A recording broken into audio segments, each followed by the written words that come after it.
All right. Good morning, everybody. Welcome back to the Jewish Inspiration Podcast. My name is Rabbi Aryeh Wolbe, and it is a pleasure to be here with a live audience now at the Torch Center and also our online audience on Torch Zoom. And it is incredible to be back to our regular learning schedule, and hopefully we'll continue to grow our live audience.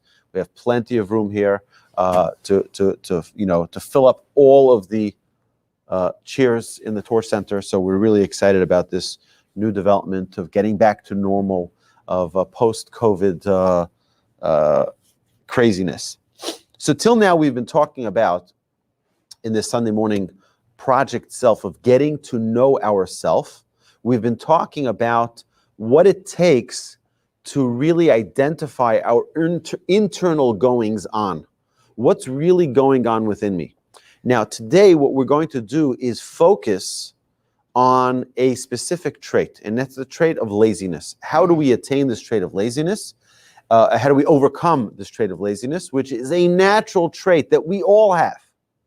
Okay? So anybody here live on YouTube, Facebook, or Twitter, or here in our live audience who thinks that they're not lazy, I'm sorry to break it to you, but we're all lazy.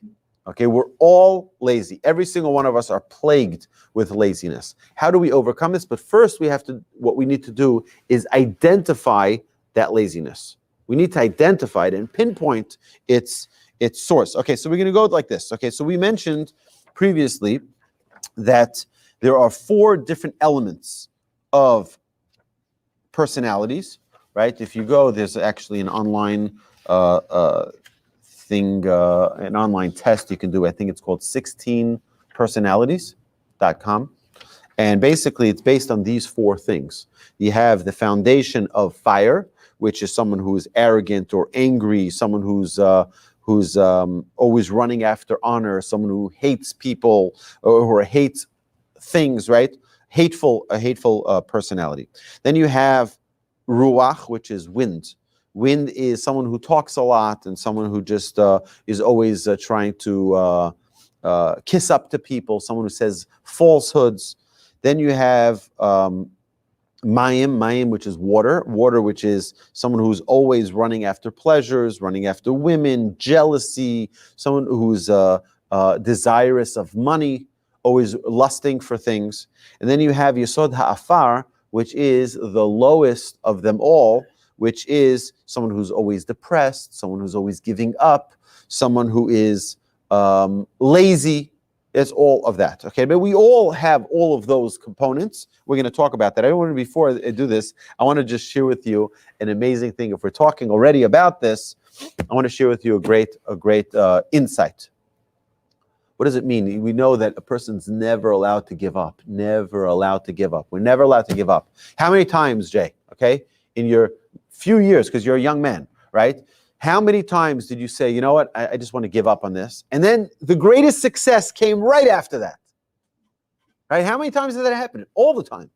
When we're just about to give up, when the Yetzer Hara is pushing us to get away from a good habit or whatever it is, or a business endeavor, and then all of the success comes about when we're about to give up. And we just push through it, and then the success comes. So in this week's Torah portion, we learn about the red heifer.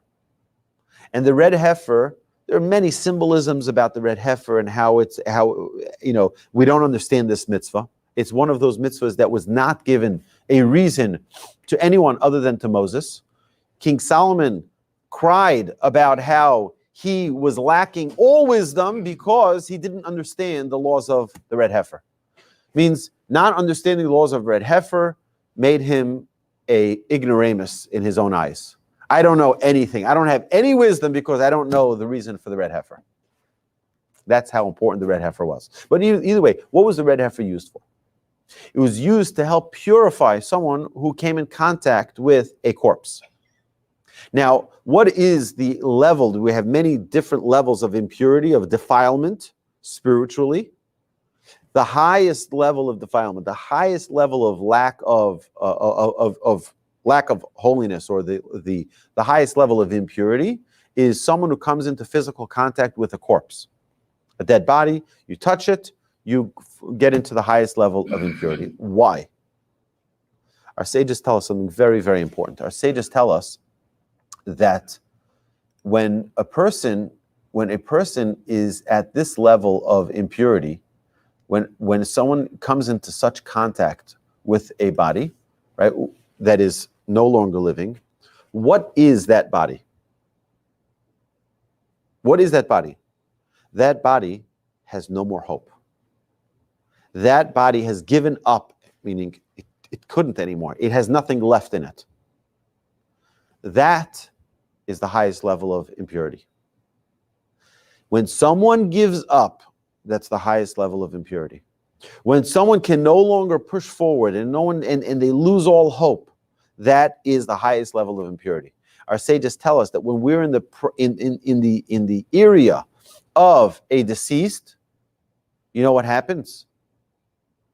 It rubs off on you. When you don't have that, that passion for life anymore, right? As a deceased person has, there's no more fire, there's no more, right? There's no more, you can't accomplish anymore. That's the lowest level. And a person needs to stay away from that. A person needs to run away from a situation where there's no more hope. Because hope is holiness. Opportunity is holiness. Fighting another day, having a goal, having a mission, even having failure is part of holiness. And when a person gives up, when it's all over, that's the lowest level. When a person says, I can't anymore, I'm done, right? So, we're going to talk now about afar, which is the earthliness of a person. Our sages tell us, Sod ha'afar, the secret of earthliness, hu kvedut, is heaviness. What is earthliness? Even take this little microchip, right? Here's a little chip, right? Inside here is even a smaller chip. So what would happen if I were to let go of this chip?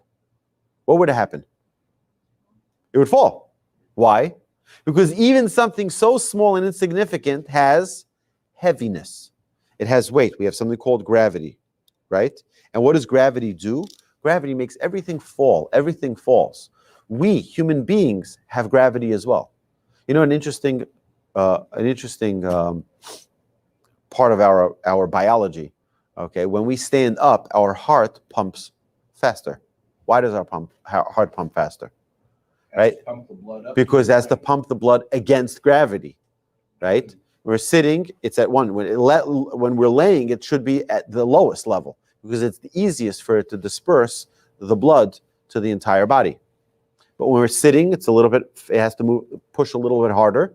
And when we stand, it has to go even higher because the gravity drops all the blood to our feet, right? So in order for it to push the blood to our brain and not become hypoxic, right, we need, our heart needs to push a little harder. It needs to push faster to get the oxygen to our brain, right? It's an amazing thing. Why? Because the reality of human beings, the reality of our very existence is that we are materialistic. As such, as being materialistic, we're heavy. What's a result of us being heavy? We become lazy. Where we sit on the couch and we're like clicking on the, right? And where all we want to do is just about move our finger enough to change the channel, right? We become comatose sitting there, right? We become comatose sitting in front of our television and watching, you know, whatever it is that's placed in front of us, right? But he says over here, Sod ha'afaru kvedut. You have to understand that it's heaviness. The heaviness resides in each and every one of us. This is the reality of who we are. We all are heavy to some degree. The moment the person goes into spirituality, what happens? The moment the person gets into spirituality, the heaviness takes over. And says, what are you being busy with trying to be kind? What are you being busy with trying to be, you know, giving and selfless for other people? You're so tired. You work so hard, right? And the Yetzer Hara, our inclination, tries to pull us down with that heaviness and not allow us to produce and not allow us to push forward and to fight for our spiritual pursuits. Right? So the first thing we need to recognize here is that this is the reality. The reality of our existence is that we're heavy. All right? He says like this. Matzinu agdara mufla'a etzlut b'nedarim lamed vav amud aleph. He says the following in the Talmud, in page 36a in Tractate Nedarim, we find a very good definition of laziness. What is that? Ha'omer hareinu shochet et haPesach al misha ya'aleh mikem rishon lYerushalayim. He says, if a person says, I will slaughter an animal, a paschal lamb, for whoever is the first to come up to Jerusalem, kivin shehichnis rishon rosho v'rubo zacha b'chelko. As soon as the first person gets his head and the majority of his body into Jerusalem, he merits that animal is brought in his merit. Tanina mehachi, ma'aseh haya v'kadmo banot lebanim, v'nimtzu banot zrizot v'banim shvelim. He says they found that the women ended up getting there faster than the guys. The girls got there faster than the boys. And they merited for these right? Nira mizeh, ki hahefech shel zrizut hu shiflut. Right? So what our sages tell us from this Talmud is that we see from here that the opposite, right? What's the actual term that is used in the Talmud? The term that is used to explain how the women beat the men is that the women were zrizim. They used alacrity. They were motivated. What's the opposite of that? What's the opposite of that? Laziness. Laziness, exactly. They were shvelim. They were lowly, right? What's the opposite of ambition, of motivation? Not lack of. Laziness, right? Not lack of motivation, lack of energy, but rather it's laziness, right? It's the heaviness, right? So the girls were using that, right? It's an interesting thing if they're talking now about a transgender joining if someone identifies as a male or as a female, can they join the other team? Or if a girl changed into a boy, and then she wants to join the opposite. A boy when it became a girl, and now he wants to join the women's league, right? So, right, it's a whole question that needs to be addressed, whether or not that's fair, right? Is the nature of men and women different? Right? I think most would agree that they are different. And does that change because physically you changed yourself, right? It's a discussion to be had. This is not the forum for it. You had a question? Question. No. Okay. You had a question, Jerry. Unmute.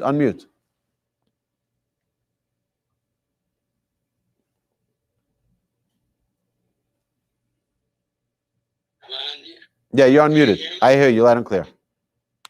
Okay. This concept of you never give up.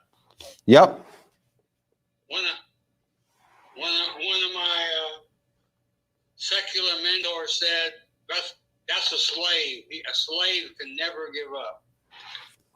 What do you think of that? Well, we are brought into this world to be a slave to Hashem. Right? And that's our role. Our responsibility is to never give up in our service of God. Right? And that needs to be our mission for life.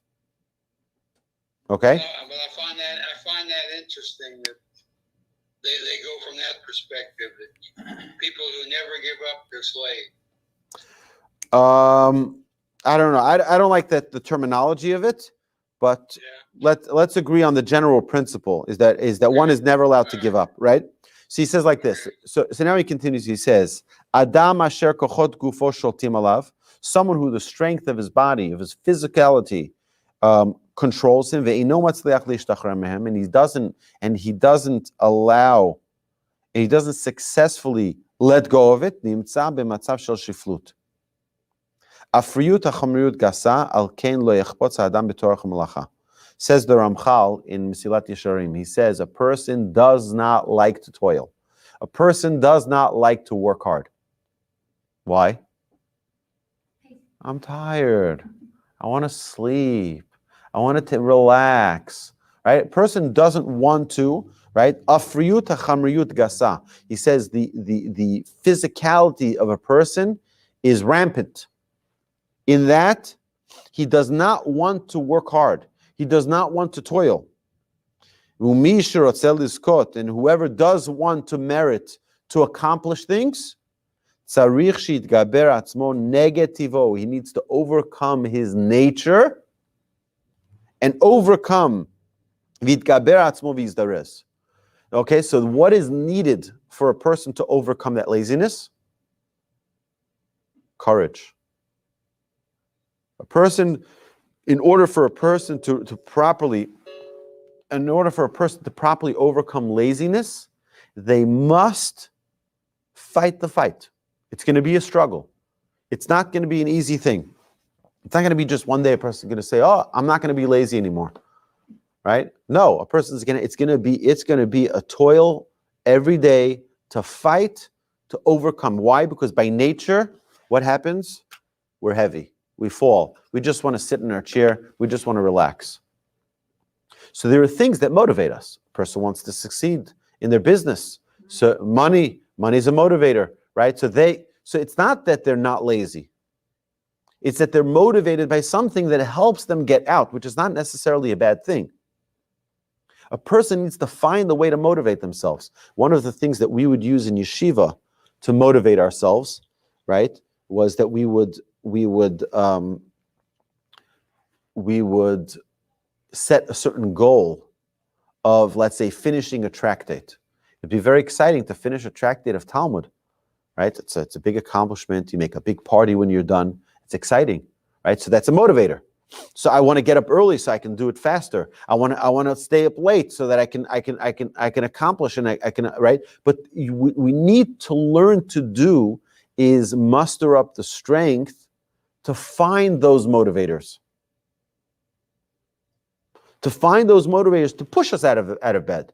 To find those motivators to push us to go to work. To find those motivators to push us to accomplish, to overcome that laziness. And that is called a gibor, someone who has courage, someone who has strength, someone who has might. Right? So he says, Birotenu adam hamatsui bechevrat ktanim mimeno umitnaheg bepashtut lo nuchal liot betuchim ki anav lefanenu. He says, if someone of greatness is among people who are very lowly, right? You say that the person's humble? Not necessarily. Yoter mistaber ki hu sovel mishiflut v'ter mitzliach litgaber la'afriyut chamriyuto ulai bal kishon gadolu aval ha'ani shelo adayin shavui bidei kochot gufo nikudat bchirato cheftzei haguf. Okay, so he says an amazing thing here. If someone, imagine the following, okay? You have an Olympic runner, he can do a 4-minute mile. And instead of going to the Olympics, he goes to some, 8th grade group of runners, and he's dominating, right? Why is he dominating? Right? He's dominating because he's so much better. So why isn't he with the Olympic runners? Because his self-image is so weak, he doesn't allow himself to be put in a situation where he's going to be challenged. So what's his alternative? His alternative is, let me go amongst people who are weaker than me. And then if they're weaker than me, I'll always be better. Okay? So he is a prisoner to his own limitation of not allowing himself to push himself forward, to propel beyond, right? Nikudat bchirato, I'm sorry.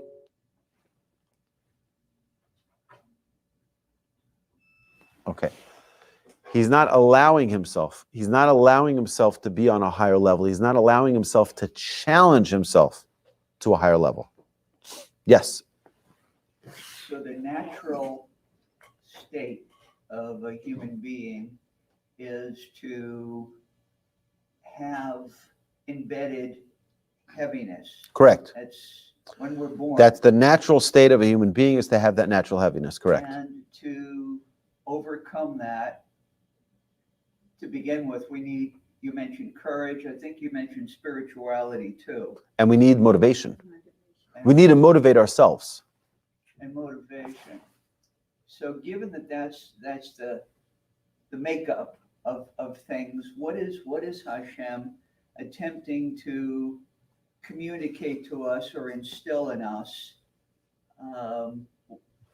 Given that that's the lay of the land, why is that the lay of the land? I mean, he has an intent. Is it to make us to make us motivated people? Because we're always having to overcome. He doesn't even want to make it too easy. Right. We have a challenge. We have a challenge that's always with us. And we always have to overcome that challenge. Right. So what is he trying to? Okay, so we spoke about this in the opening weeks of getting to know ourselves, that Hashem puts every single person with all of their virtues, flaws, in a situation. Each individual person is in their own world of challenge. Okay, so you, Jay, were created with very specific abilities, limitations that are unique to you.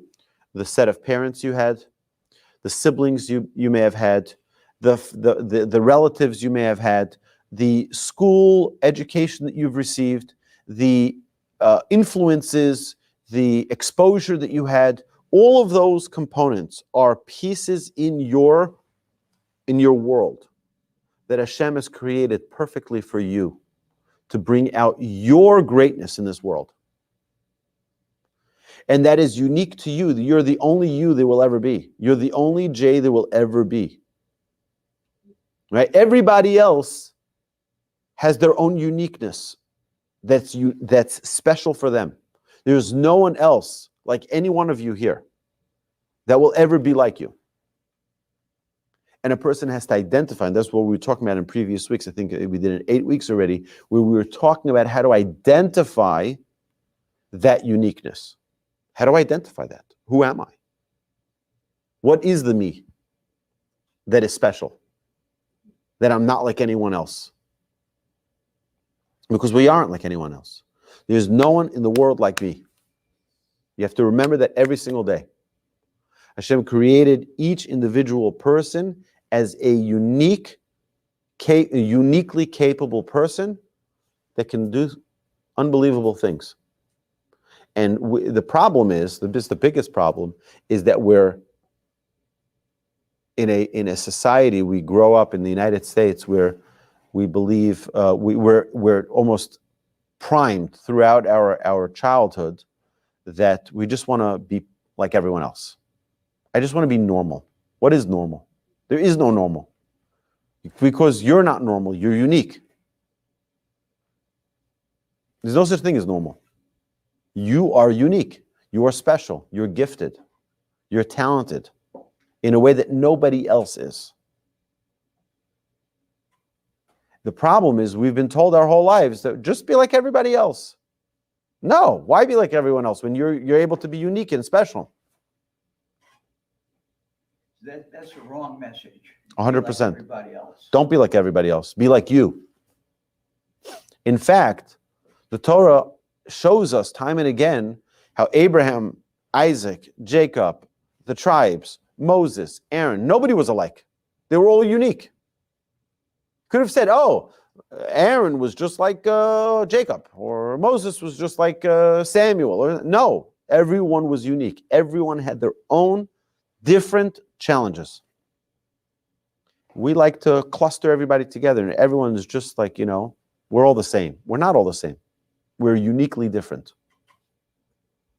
And we have to remind ourselves that always, constantly. See, he says, so now, every person has their own different point of challenge, point of choice. Okay, I'll give you an example. Someone who is in good health, their weight is in the right place, okay? Their weight is exactly where they want it to be. They've been like that for the past 30 years. They've never had a challenge with their weight, right? So to them, to eat a chocolate chip cookie, right, that's 300 calories is fine because they know how to balance it out. They know how to do. But someone who's in the middle of a weight loss, right, a diet, they're in a big diet. For them to have that same 300 calorie cookie, right, could be detrimental to their whole goal, to their whole mission. But it's the same cookie. You're both human beings. Yeah, but you're each different. You're each at a different point of your lives. You're each at a different phase. You're each dealing with different things. To this person, it's fine, it's normal. For this person, it's totally not. Does it make sense? And because we're all unique, our point of challenge is different. It's called nikudat b'chira, the point of this of choice. That exact cross part of where our decision is different for every person. So for the person who's in good health and doesn't have to worry about their weight, that their choice of whether or not to eat that cookie is very different than someone who's in the middle of a diet trying to lose 200 pounds. Right? You understand it's very different. So when we become in contact with and understand our uniqueness, then it's smooth sailing. Well, it's never smooth sailing, but it's easier sailing. Once a person identifies who they are, now the path is at least paved before them. They know, okay, I'm going to be faced with challenge. I'll give you an example. There was a woman in one of my classes, we were talking, we said, okay, next week we're going to be talking about the trait of patience. And this woman announced in front of the whole class, and she said, patience? I don't need to work on patience. I'm such a patient person. I'm so patient for other people. I'm always, right? I don't have to come. I said, you know what? You may learn that there are some other elements of patience that you weren't aware of. You might want to, listen to this. Okay. So she came to the class the following week and she said, I need to, the week after that, so it's 2 weeks after her original statement, she made a big apology in front of the entire class. You might have been there actually, right? And she said the following thing. She said, 2 weeks ago, I announced that I was so patient, but I realized after last week's class that we talked an entire hour about patience, how impatient I was, because as I was pulling out of the driveway of the synagogue from the class about patience, I was honking at the car in front of me, move it already, right? I realized how impatient I was only after learning what patience really was. And many times we don't realize that we consider things a certain way, but then when we are awakened to what it really is, we see, 1 second, I really am not what I thought I was. But now that we're tuned with what is and isn't patience, now I'm able to chart a course forward. Now I'm able to make a change in my life. I'm able to change the way I see things because I'm ready to confront it. I'm ready to deal with it.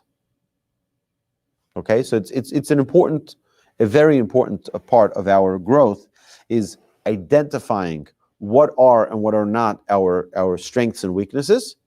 And then once we identify it, we'll realize that we'll have challenges along the way. So it's not enough for you to say, okay, I'm patient, we'll learn about it, we'll do research about patience and see, 1 second, maybe I'm not as patient as I really think I am. And now we're going to have challenges that come up that constantly test us until we perfect our ways of patience, of each trait. So someone who says, I don't get angry, and suddenly you learn about anger and you realize how angry you do get, right? So now your work is going to be, it's like, I always said this, right? I give this example. You're not going to be boxed, right? If you're not on the floor of the boxing ring, right? If you're as long as you're in the audience, you're like everybody else, right? No one's going to box you. No one's going to punch you. You're not going to have a duel with Mike Tyson, right? Unless you get onto that ring. And when you get on that ring, that's when the challenges begin. And that's what I try to parallel that with our Mussar work. Our Mussar work is working on ourselves, is we're getting into that ring, and we're going to expose our strengths and weaknesses to ourselves, which is the scariest, by the way. It's not so problematic if other people know. But if we ourselves, to get to identify what our own weaknesses are, it's terrifying at first. But then it's empowering. It's terrifying because we're like, me? No, I'm not lazy. Me, I don't have any laziness in me. I'm not, you're kidding? And I'll bring you 10 proofs that show that I'm really not lazy. But really you are. And once you're able to identify that and come to terms with it, that's when your success will begin. That's when you'll start noticing that you can accomplish great things. You'll be able to notice that, you know what, I can change the way I behave. I can change the way I act. I can change my habits. I can work on it. But if you don't get into that ring, Yetzer Hara is not going to bother you. You're going to be believing that you don't have any anger, you don't have any issues with patience, you don't have any issues with jealousy, you don't have any issues with laziness, you don't have any issues with anger, none of it. You're not arrogant because you're out in the bleachers. Well, once you get onto that football field, that's when they're going to start throwing the football at you, and it's going to hit you hard. And you might be disoriented a little bit, but you get up and you say, you know what, I can do this. I can accomplish. I can run a touchdown, right? I can score a victory. And that's the challenge of, look, ideally in the world that we're living in, everybody says they want self-help, right? We just did a survey to our friends online. If you don't have the survey, I'm going to put it in the comments box below. Please fill out the survey. I really want to know everybody's opinion about what the next frontier of Jewish education is. And I want everybody's input on this. So if you haven't filled it out yet, please do so. It was sent to the email. In the email that we sent a reminder about today's class, it was in there, but I'm going to hopefully put it on the comment box below. So the question is, what are people interested in learning, right? And everyone writes about self-help. But do people really want self-help? Because self-help really takes a lot of work. It takes a lot of work. And it's not an easy journey. If someone wants to work on a diet, it's easier said than done. It's easier said that I'm going to hold back on eating that juicy piece of chocolate babka. It's very easy to say it, but is it easy to do it, to overcome that challenge? Right? To talk about things is very easy. It's free. But to actually do it can be a big challenge. And that is the real challenge of life. The real challenge of life is getting into the boxing ring and struggling with our Yetzer Hara, who's dedicated every single day to defeat us. And we're going to win him. And we could win him. Yes? If this particular question is not applicable, please let me know. What you're saying makes a ton of sense for children, adolescents, early adulthood, middle age. I'm thinking about seniors now. Mm-hmm. So you're saying this applies to younger people, not to older people. Okay. So I'll tell you why I think it's not correct, okay? Because you're still on this side of the grass. And as long as we're on this side of the grass, Hashem wants us to accomplish greatness. As long as we're still breathing air in this world, Hashem has a goal for us. Hashem has a mission for us. Hashem has things He wants us to accomplish. The minute God says no mas, okay, that's when we're done. At that point, we don't have to overcome things anymore. The people who are dead have no challenges. But so long we're alive on this earth, Hashem wants us to accomplish. He has great vision for us, and He thinks we can do great. We can do great things. All right. However, I am going to concede on one piece. It is easier to make changes when we're younger. I'll tell you a big trend that's going on now. Many people used to get married when they were 18, 19, 20, 21, 22, 23, 24, 25. But today, most of the young people getting married in the United States are over the age of 30. What's the problem with that? And then the divorce rates get even higher. Right? Why?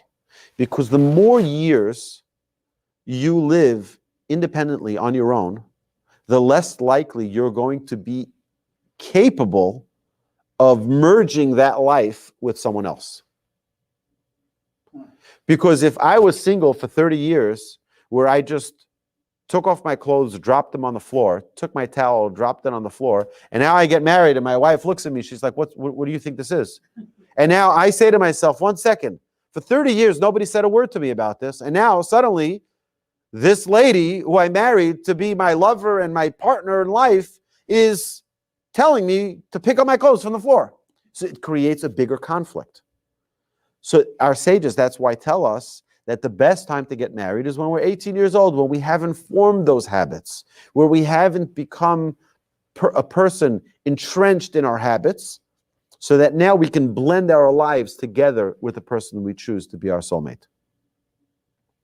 It's more likely to succeed the younger you get married, because you have less entrenched, you have less that's going on that's locked in. So I have a certain habit of, this is the way I do this and this is the way I do that. Now someone comes into my life and tell me, you got to change all that. What do I need this for? Right? And it's causing a very, very big problem in our culture and our society, where people are not able to, they're no longer malleable as much. So our sages therefore tell us that the time to change our traits is when we're younger. However, that doesn't preclude someone or exclude someone from changing when they're older. That's the idea. We still have life. We're still able to make those changes. Okay, so we are going now to stop here. And we are, God willing, going to continue next week in good health. Next week is a fast. So notwithstanding that we're going to have class, it's a day of sadness. It's the 17th of Tammuz that we're going to have next week. And that is a day where the walls of Jerusalem were breached. And it's a day of sadness, which is why we fast. And so it's the beginning of the 3 weeks. It marks the 3 weeks of mourning that culminate with the 9th of Av, with the fast of the 9th of Av. So we start the first fast of the 3 weeks. The first day of the 3 weeks is this coming Sunday. And then it's going to be for 3 weeks that we minimize in our joy. We try to do less joyful things during this time to remember all of the destructive things that happened in this time, including the destruction of both temples, we know, on the 9th of Av, but also on the 17th of Tammuz was the day that the tablets were broken by Moses. Right? Why did he break them? Because of the sin of the golden calf. He came back down after 40 days being up. He gets these godly tablets, and he sees the Jewish people are rebelling. He breaks the tablets. Right? That's the first tragedy that happened on that day. And many more have ensued over the years, including they say the first trains going to Auschwitz were on the 9th of Av. A lot of really terrible things. It's a day of mourning for the Jewish people. So we'll do that next week. We'll talk a little bit about that, and we'll continue working on our traits, God willing. So my dear friends online, thank you very much for joining us on Facebook, YouTube, and Twitter. If you can, click like to these videos and share them to your friends. We appreciate you joining us. Have a magnificent week ahead. Shalom from Houston.